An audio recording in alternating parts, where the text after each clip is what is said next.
ፋኖ ከሰማይ በታች የአማራን ህልውና ለማስከበር ኢትዮጵያን ነጻ ለማውጣት ስለ ኢትዮጵያ ድል ዕጣ ፈንታ ስለ ኢትዮጵያን የነገ አጠቃላይ ሁኔታ ለመወሰን ሳይሆን ከዚህ ስርዓት ለማላቀቅ የትኛውንም አይነት ድጋፍ ቢያገኝ ኃጢአት የለውም ምን አዲስ ነገር አለው የሚል አቋም በተደጋጋሚ ሳራምድ ነበርና እንደነዚህ አይነት ሐሳቦችን ፋኖ እንደውም በደንብ እንዲያስብበትና እንዲሰራበት ያስፈልጋል የሚል ተደጋጋሚ የሆኑ መልእክቶችንም ሳስተላልፍ ነበር። ለማንኛውም ከዚህ አንጻርስ እንዴት ይታያል አርበኛ አስረስ? መሳይ ምን መሰለ እንደ እኔ የአይነት ቆጤናማ ትችቶች ናቸው። በፖለቲካ አስተላለፍ ውስጥ ከሌጋ መስራት ይቻላል አይቻልም ለምን ብዙ መመዘኛዎችን እያነሳ ልትነጋገር ትችላለህ። እንደዚህ አይነት ኮሜንት የሚሰጡትን ምሁራንን እኔ እነሱን ለማለት አይደለም። በነገራችን ላይ እንደ ኤክስኪውዝ ግን ለምን ይቆጠራሉ? መክዳት እንደ ኤክስኪውዝ ለምሳሌ ላንሳልህ። እንደው ከነስተቱም ቢሆን ብዙ ጊዜ በአፋባህ በኩል ትብብር እንደሚያስፈልግ ኢትዮጵያ ኃይሎች መተባበር እንዳለባቸው እናነሳለን።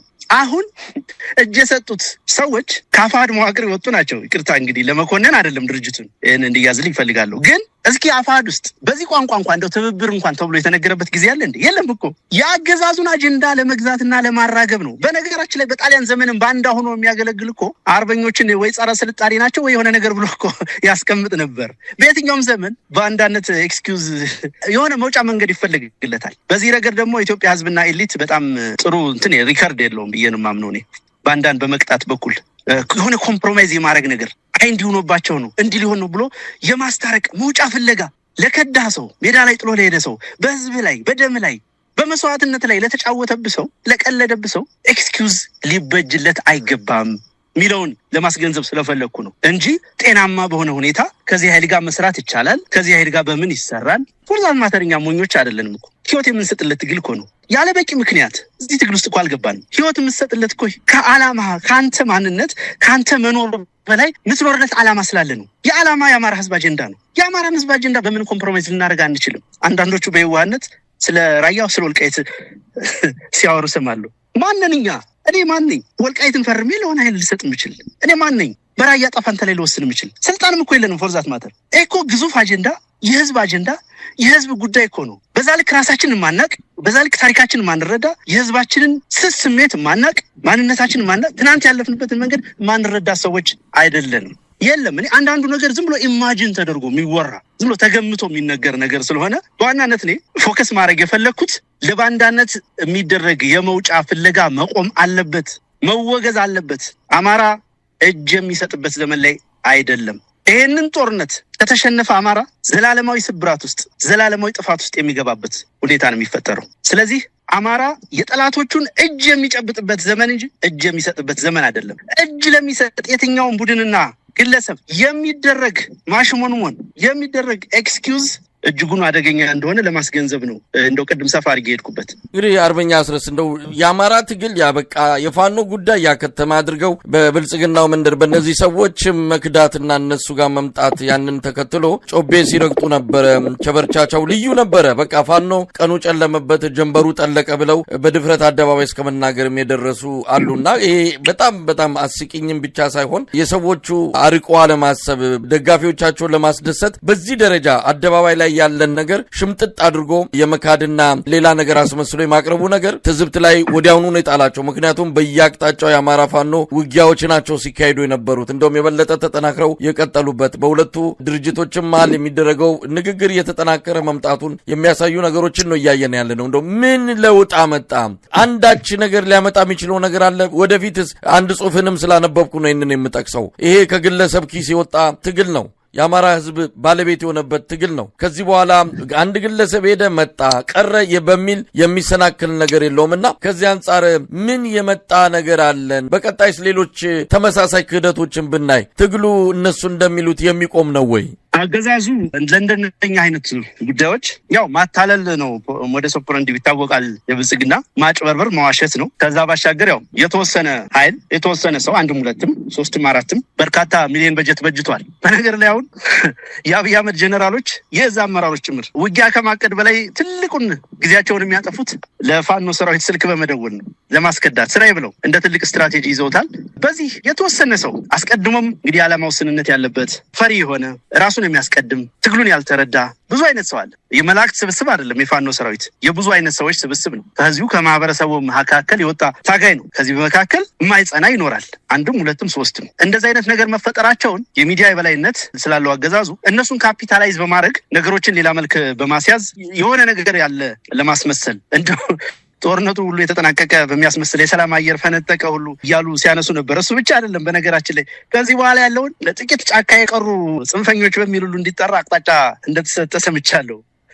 ምን ያክል ማፈር እንግዲህ እጅ ሰጡን ካሏቸው ሰዎች መካከል እኮ ምን ያክል ትጥቅ ወይ ምን ያክል ሰራዊት እንደተረከቡ ሁሉ አላውቅም። እያለም አይመስለኝም። የሆነው ነው። እንዲህ አይነት ነገሮች ሊኖሩ ይችላሉ፣ ወደፊትም ሊኖሩ ይችላሉ። ኢህአዴግ ሰራዊት ቀደም የነበረውን የደርግ መንግስትን አሸንፏል። ሲያሸንፍ ሳይከዳበት ቀርቶ አይደለም። ቲፒኤልኤፍም በለው ሌላው ታጣቂ ኃይል በርካታ ሰራዊት ከድቶበታል። ለጠላት እጅ ሰጥቶበት ያውቃል። ሸሽቶ ወደ ቤተሰቡ ሄዶ ያውቃል። ይሄ ተፈጥሯዊ ነው። በየትኛውም የጦርነት ሂደት ውስጥ የሚገጥም ነገር ነው እና የሚለውጠው ነገር የለም። ይልቁንም ምናልባትም ትግሉን እያጠራው ምናልባትም የጸኑት ትግሉን እየመሩት የተሻለ ነገር የዓላማ ጥራት እየተፈጠረ ስለዚህ የተሻለ የዓላማ ጥራት እየተፈጠረ የተሻለ ሊደርሺፕ እየተፈጠረ ትግሉ በጽኑ ማለት ላይ እየተገነባ ይቀጥላል። ያ እንዲመጣ ሁላችንም ሌት ተቀን ርብርብ ማድረጋችንን እንቀጥላለን። መሳይ እንደው አስረስ ወደ ሌላ ጉዳይ ልምጣና እንደው ባጭሩ እንድታነሳው ነው። ሰሞኑን ያገዛዙ የፖለቲካና የወታደራዊ አመራሮች እንደ ልማዳቸው በርከት ብለው ነው በቴሌቪዥን መስኮት ሲታዩ የነበሩት። እንግዲህ አብይ አህመድም የብሔረሰቦች ቀን በሚል ባከበረው በዓል ላይ የተናገረው የውይይት አጀንዳ ሆኖ ከርሟል። ጠላቶቻችንን እናንተን ጨምሮ ማለት ነው። ያው በስም ባይጠቅስም እናንተም ከተባሉት ጠላቶች አንዱ እንደምትሆኑ እንገምታለን፣ እንደ ጸጉር ቅማል እናራግፋቸዋለን በሚል የተናገረው እንደዚሁ ተደጋጋሚም በዜናም በፕሮግራምም ያነሳነው ጉዳይ ነው። እንደዚሁ ጀነራል ባጫ ደበሌም የተናገረው አለ። መጽሐፍ አስመርቋል። በነገራችን ላይ እናንተን እንደዚሁ በመደበኛ ውጊያ አቅም ያጣበትና ብዙ ሰራዊት የከዳበት ስለሆነ ሌላ ውጊያ ስትራቴጂ እያሰበ ይመስላል። የጸረ ሽምግ ውጊያ ጥበብ በሚል በባጫ ደበሌ አንድ መጽሐፍ ተመርቆ ወጥቷል። እዛ መጽሐፍ ምረቃ ላይ ባጫ ደበሌ የተናገረውን ለማንሳት ያህል ነው። ከዚህ በኋላ በኢትዮጵያ ወንበር ስቦ እንጂ ቃታ ስቦ የሚመጣ ስልጣን የለም በሚል ተናግሯል። ምናልባት የኢትዮጵያ ሕዝብ ከዚህ በኋላ ወደ ጫካ ለመግባት ምንም ምክንያት የለውም የሚል መልእክትም ለማስተላለፍ ይመስላል። በአጠቃላይ እነዚህ ንግግሮቻቸውን እንዴት ታያቸዋለህ? አመሰግናለሁ መሳይ። እንግዲህ እነኚህ ሰዎች በተለያየ ጊዜ ያው አሰልሺ ነው ለነሱ ምንም ኮንሲስተንት የሌላቸው ንግግሮች ነው በተለያየ ጊዜ የሚደረጉ። አስተያየት ለመስጠት ያስቸግራል። እንዳልከው ነው አብይ አህመድ የኢትዮጵያ ጠላቶች የሚላቸው የስልጣኑን የሚጠናቀኑትን ወገኖች ነው። ወይም ደግሞ በአብይ አህመድ ስልጣን ላይ መቆየት ምክንያት ህልውናቸው ህይወታቸው አደጋ ላይ የሚወድቀውን እና በዚህ አገር መንበረ ስልጣን ላይ አብይ አህመድ መቆየት የለበትም የሚሉትን ነው አብይ አህመድ ቅማሎች ሲል የሚጠቅሳቸው። ይህ አገላለጽ በሂትለር ዘመን አንደኛው የናዚ ሰው ሄንሪክ ሂምለር የሚባል ግለሰብ የገለጸውን አረፍተ ነገር ቃል በቃል የተናገረበት ነው። በጊዜው አይሁዶችን ይመስለኛል በእንዲህ አይነት ቋንቋ ሲገልጽ ነበር። ዲሁማናይዝ ማድረግ የዘር ማጥፋት ወንጀል አርኪቴክቶች አንደኛው ባህሪያቸው ይሄ ነው። የሆነን ማህበረሰብ ዝቅ ማድረግ በአንድ ወቅት የቀንጅቦች ብሎ ሲናገር ነበር አብይ አህመድ። ደቀ መዝሙሮቹ ያንን ተከትለው ሲዘምሩ ነበረ። ግልጽ የጥላቻ መሰረት ይዞ የሚናገረው ነገር ነው። ያው በአንድ በኩል ጭንቀት ላይ በመሆኑ ጭምር ነው በዚህ ደረጃ አጣጥሎ የፕሮፓጋንዳ የበላይነት ለመያዝ የሚሞክረው። ይሄ የሚታወቅ ነገር ነው። ባጫም በተመለከተ ወንበር ስቦ እንጂ ጥቃት ስቦ ስልጣን መያዝ አይቻልም ነው ያለው። እንግዲህ ባጫ በነገር ላይ የራሱንም ስልጣን ማቆየት ያልቻለ ሰው ነው ስለ ስልጣን አስተያየት የሚሰጠው። ሙሉ ጀነራልነት ባገኘ በሁለተኛ ሳምንቱ ነው አምባሳደር ተደርጎ ከረባት ተደርጎለት የተላከውና ይሄ ግለሰብ ነው ኢትዮጵያ ውስጥ ስልጣን እንዴት እንደሚገኝ የሚናገረው ማለት ነው። ኢትዮጵያ ውስጥ አዚፍ ሰላም እንደሰፈነ ዲሞክራሲ እንዳለ አስመስሎ በነገራችን ላይ በሽምቅ ትግል ተማርኮ የሽምቅ ትግል ጥበብ የሚል መጽሐፍ ያሳተመ የመጀመሪያው ሰው ይመስለኛል። በሻዕቢያ ሸማቂዎች ነው የተማረከ ባጫ። ውስኪ ቤትም እንዳስመረቀ ሰምቻለሁ። በእርግጥ ተወዛዋዥ ከመሆኑም ጋር ተያይዞ ቢዝነስ ሲያስብ ውስኪ ቤት ወይ ጭፈራ ቤት ትዝ ቢለው የሚገርም አይደለም መሳይ። ዳንስም ይወዳል፣ ኪነትም ዳንስም ይወዳል። ለዛ ነው አዎ እሱ ሊሆን ይችላል። እና በሻዕቢያ ሸማቂ ኃይሎች ተማርኮ ተወዛዋዥ የነበረ ግለሰብ ነው እንግዲህ ስለ ጸረ ሽምቅ ውጊያ ጥበብ መጽሐፍ ያሳተመው። እውነት ለመናገር በትክክል የሽምቅ ውጊያን የሚከላከል መጽሐፍ ቢሆን ኖሮ በመጽሐፍ መልክ እነሱ ጠላት የሚሉት የኛ ኃይል ጭምር እንዲያነበው በመጽሐፍ መልክ መውጣት ባልነበረበት ነበር።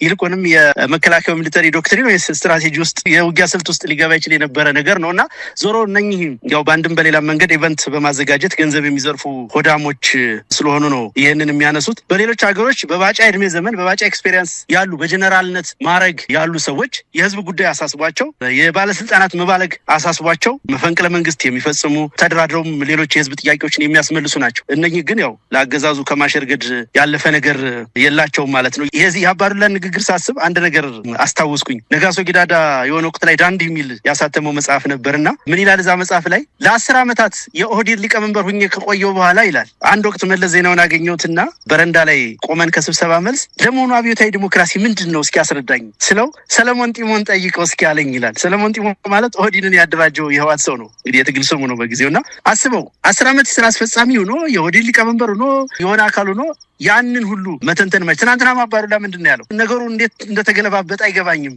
አሰብ የወሎ አካል ነበር። ምን ነበሩ እነኚህ ሰዎች? ባለስልጣን ነበሩ። ተላላኪ ነበርንም ሲሉ ትናንትና ተናግረዋል። ቀደም ስናገር የነበረው በእርግጥ ቲፒኤልኤፍን የሚጠላ አካል መጥላት ያለበት መዋቅሩን ጭምር ነው ስል ስናገር የነበረው እነኚህ መሰል ሰዎችን እና አብይ አህመድ የእነ አባዱላ ገመዳ የማደጎ ልጆች ናቸው። ስለዚህ እነኚህ ሰዎች ትናንትን የሚከዱ ለሆነ ፖለቲካዊ ፐርፐዝ ብለው አንድ ነገር ፍጹም ግልባጩን የሚናገሩ ነጭ ውሸት የሚያወሩ በእድሜ እንኳን አርጅተው ሽበት ቀላቅለው ባዮሎጂካሊ እንኳን የመሞሻ ዘመናቸው ደርሶ እዛ የተላላኪነት መንፈስ መላቀቅ የማይችሉ የፖለቲካ ድውያን ናቸው። እነኚህ ሰዎች የሚመሩትን እነኚህ ሰዎች ስትራቴጂዝ የሚያደርጉበትን አገዛዝ መደገፍ ነውረኝነት ነው ብዬ ቅድም ጠንከር አድርጌ የተናገርኩትም ለዚህ ነው። በአጠቃላይ በየትኛውም ቦታ በየትኛውም ኢቨንት በየትኛውም አጋጣሚ የብልጽግና ሰዎች የሚናገሩት ነገር ሊያሰርጹ የሚፈልጉት ትርክትና ሪዮቶሪክ እርስ በርሱ የሚጣረስ ዓላማቸው ምን እንደሆነ የማይታወቅ ፍጹም የሆነ ተወራራሽነት፣ ተያያዥነት፣ አግባብነት የሌለው አነጋገር በመሆኑ የብልጽግና መዋቅር በአጠቃላይ የፖለቲካ መዋቅር አለመሆኑን ከዚህ መረዳት ትችላለህ። በአጠቃላይ ምንድነው ስልቱ የመኖር ስልቱ ብልጽግና ቤት ያልክ እንደሆነ በአንድም በሌላ አጋጣሚ መወድስ አብይ አህመድ ማቅረብ ብቻ ነው። ሌላ ነገር የለም። የትኛውም ሚኒስትር የትኛውም ብልጽግና አመራር ሚዲያ ላይ በቀረበ ጊዜ በቃ የንግግሩ ማዕቀፍ መወድስ አብይ ማቅረብ። ከዛ በተረፈ ለኢትዮጵያ ሕዝብ የሚጠቅም ለኢትዮጵያ ሕዝብ የሚበጅ ሰላም የሚያመጣ የኢትዮጵያን ህልውና የሚያጸና አንዳችም አይነት ፖለቲካል ፍልስፍና ያለበት አንዳችም አይነት ለውይይት ለትንተና ለንግግር የሚያበቃ አንዳችም አይነት መልእክት ሲያስተላልፉ ሰምተናቸው አናውቅም። በአንድ በኩል በሚያርፍባቸው ምትና ዱላ ልክ ይወሰናል። አንዳንዴ ጠንከር ያለ ምት ሲያርፍባቸው የበለጠ ነገራቸው እንደ ባቢሎናውያን ይደበላለቃል። አንዳንዴ መልክ የያዙ መሰረት የያዙ ለመምሰል ይሞክራሉ። ያም ሆነ ግን ብልጽግና የጥፋት መዋቅር እንጂ የፖለቲካ ድርጅት ባለመሆኑ ምክንያት በተለያየ ጊዜ በአመራሮቹ የሚደረጉ ንግግሮችና መልእክቶችን እንደው አስተያየትም ለመስጠት ትንተናም ለመስጠት ያስቸግራል። መሰለኝ። በጣም አመሰግናለሁ። እንግዲህ አርበኛ አስረስ ውይይታችንን እያበቃን ነው። እንደው ከአንዳንድ የኦሮሞ ፖለቲከኞች ጋር እንደዚሁም አክቲቪስቶች ጋር ስንነጋገር አገዛዙ በፍጥነት እየፈረሰ ነው። እንግዲህ በወረዳና በዞን አካባቢ ያለው መዋቅሩን በጥርጣሬ እየተመለከተው ይገኛል። ጥያቄ እያነሱ ነው። አብይ አንድ ቀን ይጠፋል፣ እኛ ከወዲሁ ከሚመጣው ኃይል ጋር መነጋገር ይሻለናል የሚል ሐሳብ በደንብ ያደገ እንደመጣ ብልጽግና መንደር ውስጥ እየሰማን ነው። ለዚህም አብይ አህመድ ማዕከል ካለው ከዋናው ከአዲስ አበባው ከፌዴራሉ መዋቅር ውጭ ያለውን በጥርጣሬ እንደሚመለከት አሁን በጣም ከፍተኛ ቁጥር ያለው የብልጽግና የወረዳና የዞን አመራር እየታሰረ ወደ እስር ቤት እየገባ እንዳለም እንሰማለን። ይሄ የሚያሳየው አብዮት ልጇን እየበላች ብቻ ሳይሆን አገዛዙ እየፈራረሰ መሄዱን የሚያሳይ ነው የሚል ነገር ነው እንግዲህ በኦሮሞ የፖለቲካ ሰዎች ዘንድ ሀሳብ ስንለዋወጥ የሚገልጹልን። ይህን መታዘብ ችላችኋል ወይ? በአገዛዙ በፍጥነት የሚፈርስ ከሆነ እናንተ ተደራጅታችሁም ከሌሎች የኢትዮጵያ ኃይሎች ጋር መሆናችሁ ክፍተት እንዳይፈጠርም ምናልባት ይህ ሰውዬ አንድ ቀን ጠዋት ከእንቅልፋችን ስንነቃ ወደ ቤተ መንግስት ወዳዘጋጀው አቡዳቢ ሊሄድ ይችላል። የዛን ጊዜ ሊኖር የሚችለውን ክፍተት እንግዲህ አንድም ፋኖ እጅ ላይ ያረፈ እንደሚሆን ምንም ጥርጥር የለውም። በተሻለ ሁኔታ በአደረጃጀትም በወታደራዊ ኃይልም አሁን ካሉት ከብልጽግናም በማይተናነስ መልኩ ፋኖ ላይ ነው አቅሙ ያረፈው። ስለዚህ ይህን ነገር እያሸተታችሁ ነው ወይ? ምንስ ያህል ለሚመጣው እየፈረሰ ካለው የብልጽግና መንደር ጋር ተያይዞ ለሚመጣው ለውጥ ምን ያህል ተዘጋጅታችኋል? የመጀመሪያው ስራችን የነበረው የአማራን ህዝብ ከገባበት ድብታ ማውጣት ነበር። ያንን ድባቴ አሁን ባለው ነባራዊ ሁኔታ አሽቀንጥረን መጣል ችለናል። ከዚህ ቀጥሎ የነበረው ምዕራፍ የማንቃት ምዕራፍ ነበረ። ሰፊውን ወጣቱን ክፍል በእኛም በሌሎችም ተሳትፎ የትጥቅ ትግል በጀመሩትም ነፍጥ ባላነሱትም ወንድሞች ጭምር ብዙ መስዋዕትነት እየከፈሉበትም ጭምር የማንቃት ስራው ተሰርቷል። ሶስተኛው ምዕራፍ ሙሉ በሙሉ ለትግል ብቁ የማድረግ ዘመን ነበረ። እሱንም ከሞላ ጎደል በተሳካ ሁኔታ ተጠናቆ አሁን ሙሉ በሙሉ የትጥቅ ትግል ውስጥ የገባንበት ጊዜ ላይ ነው የሚገኘው። የአማራ ህዝብ ትልቅ አቅም አለው። በብዙ መልኩ ሊገለጥ የሚችል ግዙፍ አቅም ነው ያለው። ይህንን አቅም አስተባብረን ሌሎች ኢትዮጵያውያን ኃይሎች ጭምር ከጎናችን አሰልፈን አገዛዙን ወደ ማፍረክረክ እና ሙሉ በሙሉ ወደ መደምሰስ ደረጃ መድረስ አለብን ብያምናለሁ። የአብይ አህመድ አገዛዝ ኢትዮጵያ ውስጥ በስልጣን ላይ መቆየቱ ለኢትዮጵያ ብቻ ሳይሆን ለቀጠናው ህዝብም ጭምር አደጋ በመሆኑ የቀጠናውን የፖለቲካ ኃይሎች ጭምር ማስተባበር እኛ በቀዳሚነት ልንሰራው የሚገባ ጉዳይ እንደሆነ በሚገባ የምናምንበት ጉዳይ ነው። ስለዚህ የተሳፈርንበት መርከብ ወደፊት የሚቀዝፍ እንጂ ወደኋላ ከተመለስ እንደ ጨው የምንሟሟ ባህር ውስጥ የምንሰጥ መሆኑን ስለምንረዳ ወደፊት ብቻ መራመድ እንዳለብን እናምናለን። ሌሎች የኢትዮጵያ የፖለቲካ ኃይሎች በኢትዮጵያ ህልውና ላይ አንድነት ላይ የማያወላዳ አቋም ያላቸው ከጎናችን እንዲሰለፉ ስራዎችን ስንሰራን የቆየ ነው። አሁንም እንሰራለን። አስቀድመን ደግሞ እኛን የቤት ስራ መጨረስ አለብን። ይሄ የነቃ እና የበቃ አማራ ፍጹም በሆነ አንድነታዊ ትብብር እጅ ለእጅ ተያይዞ ብዙዎች አይሻገሩትም ብለው ያሰቡትን ወንዝ በተለይ በዚህኛው ዘመን ያለው ወጣት ጠመንጃ አንስቶ አገዛዙን ይታገላል ተብሎ በማይታሰብበት ዘመን መሻገር የማይታሰበውን ወንዝ ተሻግረን ትግሉን እዚህ አድርሰናል። ስለዚህ እንቀጥላለን። ስንቀጥል አማራ የተነሰነሰበትን መሰረተ ቢስ የጥላቻ አቧራ እናራግፋለን። ትጥቅ ሊያስፈቱን የመጡትን ኃይሎች ስናረግ እንደከረምነው ጥርሳቸውን እናወልቃለን። የኢትዮጵያን ማንነት የኢትዮጵያን አንድነት ያቆየው የአማራ ህዝብ በማንነቱ ምክንያት ጸጥ ብሎ ጆሮ ዳባ ልበስ ብሎ እየተመለከተው ያለውን ዓለም በደምና ባጥንታችን ድል አድርገን ማሳየት ከኛ የሚጠበቅ ጉዳይ ነው። እልፍ ወጣቶችን የገበርንበት ትግል ነው። ወደፊትም እልፎችን እንገብርበታለን። እልፎችን ገብረን ግን ከሁሉም ኢትዮጵያዊ ጋር ተባብረን ድል እናደርጋለን። በጣም ነው የማመሰግነው። በድጋሚ አርበኛ አስረስ ማረ ዳምጤ በወቅታዊ ጉዳዮች እንደዚሁም በቀጣይ ስለሚኖረው በዝርዝር በስፋት ያስቃኘን ውይይት ነበር ያደረግነው። በአንከር ሚዲያ ታዳሚዎች ስም ከልብ አመሰግናለሁ። አርበኛ አስረስ ማረ ዳምጤ የአማራ ፋኖ ብሔራዊ ኃይል ሴንትራል ኮማንድ አባል፣ እግዜር ይስጥልኝ። መልካም ቀን። አመሰግናለሁ።